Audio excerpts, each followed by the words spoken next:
कुछ समय पहले जनकपुर गांव में दो दोस्त मोहन और सोहन रहते थे। मोहन बहुत ही सीधे और सरल स्वभाव का था तथा सोहन उससे बिल्कुल विपरीत बड़ी ही कुटिल बुद्धि का था, किंतु फिर भी दोनों में अच्छी बनती थी। मोहन के माँ पिताजी ने उसे कई बार टोका कि बेटे, सोहन जैसे मित्रों से बचकर रहना चाहिए। ऐसी फितरत के मनुष्य कब दगा दे जाएं कुछ पता नहीं चलता है। किंतु मोहन ने उनकी बातों पर कभी ध्यान नहीं दिया। उसे लगता था कि चाहे दुनिया के लिए सोहन बुरा होगा, परंतु उसके लिए तो वह बहुत अच्छा है। ऐसे ही समय बीतता है और मोहन की शादी मीनाक्षी से, जो कि पास ही के गांव के मुखिया की बेटी थी, के साथ हो जाती है। चूंकि मीनाक्षी रूप रंग नाक नक्श की बहुत ही खूबसूरत थी। जब गांव की औरतों ने उसे देखा तो उसके रूप के चर्चे पूरे गांव में तेजी से फैल गए। सोहन ने भी कई बार मीनाक्षी की सुंदरता के बारे में सुना था। चूंकि सोहन का आना जाना मोहन के घर पर लगभग रोज ही हो जाता था, किंतु उसे मीनाक्षी अभी तक कभी दिखाई नहीं दी थी, क्योंकि मोहन की मां ने मीनाक्षी को कभी उसके सामने आने ही नहीं दिया। ऐसे ही एक दिन सोहन मोहन के घर गया हुआ था। वे दोनों बातें कर ही रहे थे कि मीनाक्षी उनके लिए चाय लेकर आती है। जैसे ही सोहन की नज़र मीनाक्षी पर पड़ी, उसके अंदर के हैवान की सारी बुरी ख्वाहिशें जाग गई। उसने जैसा सुना था, मीनाक्षी तो उससे भी कई गुना खूबसूरत थी। फिर उसे बातों ही बातों में मोहन से पता चला कि मोहन के माँ पिताजी कुछ दिनों के लिए मोहन के ननिहाल उसके मामा के लड़के की शादी में गए हुए हैं तथा घर पर मोहन और मीनाक्षी अकेले ही हैं। फिर सोहन घर आ गया और रात भर मीनाक्षी के ही बारे में सोचता रहा। उसने सोचा कि अच्छा मौका है, कैसे भी करके मोहन को भी कहीं भेजना होगा। फिर पीछे से वह अपनी सारी ख्वाहिशें मीनाक्षी के साथ पूरी कर लेगा। फिर सोहन के कुटिल दिमाग ने एक योजना बनाई। अगली सुबह वह मोहन के घर गया कुछ सामान लेकर और उससे कहा कि यह सामान उसके मित्र रमेश के यहाँ, जो कि शहर में रहता है, पहुँचाना है। वह खुद ही चला जाता, किंतु उसकी माँ की तबीयत आज अचानक खराब हो गई और सामान पहुँचाना बहुत ज़रूरी है, तो इसे आज ही पहुँचाना होगा। तब मोहन ने उससे सामान ले लिया और कुछ ही देर में शहर के लिए निकलने का उससे कहा। तब सोहन मोहन के घर से निकला और कुछ दूर आकर छुप गया।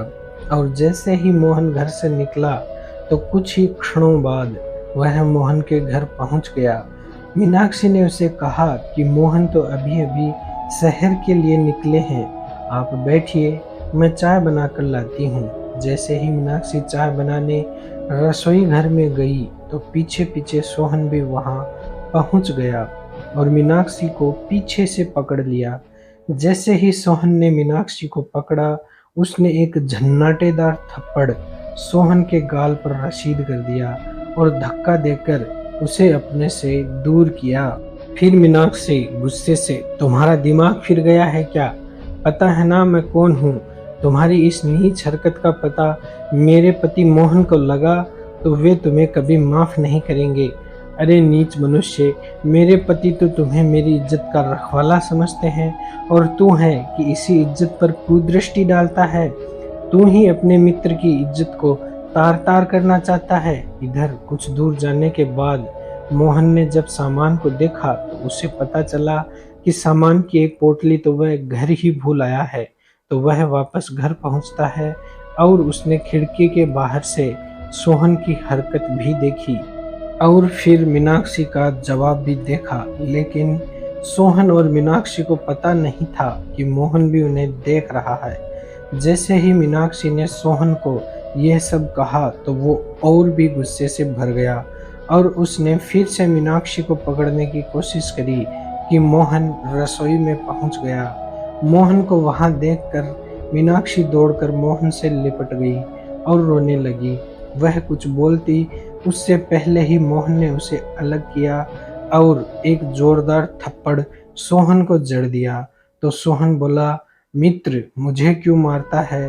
तेरी पत्नी ही कुलक्षणा है, इसी ने मुझे यहाँ बुलाया था और तुझे देखकर अब रोने का नाटक कर रही है। मोहन सोहन को बीच में टोककर एक और थप्पड़ मारते हुए गुस्से से उसे धक्का देकर घर से बाहर करते हुए, आस्तीन के सांप निकल जा मेरे घर से, मैंने सब देख लिया और अच्छे से जानता हूँ मैं तेरी साहूकारी। सबने मुझे चेताया था पहले ही, किंतु मैं ही तेरे जैसे सर्प को पाल रहा था और मैं भूल गया था कि सांप अपनी प्रवृत्ति नहीं बदलता है, चाहे कितना भी दूध पिलाओ, मौका पाकर डंक जरूर मारता है। फिर मोहन ने सोहन को घर से निकाल फेंका और मीनाक्षी को संभाला। फिर गांव के पंचों के सामने सोहन दोषी साबित हुआ तथा उन्होंने सोहन को गांव से निकालने का निर्णय किया, क्योंकि उसके रहते उनकी बेटियां भी सुरक्षित नहीं थी। इस प्रकार सोहन की दुर्बुद्धि और उसकी कपट तथा हवस से दूषित सोच की वजह से उसे तथा उसके परिवार को गांव से निकाल दिया गया और अब मोहन तथा मीनाक्षी और गांव की बाकी सब लड़कियां पूरी इज्जत और बिना किसी डर के आराम से रहने लगी। किंतु क्या मोहन को ऐसे मनुष्य से मित्रता पहले ही खत्म नहीं कर देनी चाहिए थी? ऐसे मित्र जिनसे हमारे घर की औरतों को ही खतरा हो, उन्हें घर में लाना क्या हमारी गलती नहीं है? जब माँ पिताजी ने ही मना कर दिया तो फिर क्यों ऐसे मित्र बनाना? लेकिन इन सब के बावजूद भी हम कभी कभी सब कुछ जानते हुए भी कुछ चीज़ों को अनदेखा कर देते हैं और बाद में वही लापरवाही उम्र भर के लिए पीड़ादायक बन जाती है और उसकी कीमत हमारी माँ, बहनों, पत्नी, बेटियों इन सब को चुकानी पड़ती है। दोस्तों, कहानी अच्छी लगी हो तो लाइक शेयर करना और चैनल को सब्सक्राइब करना मत भूलना। जय हिंद, वंदे मातरम।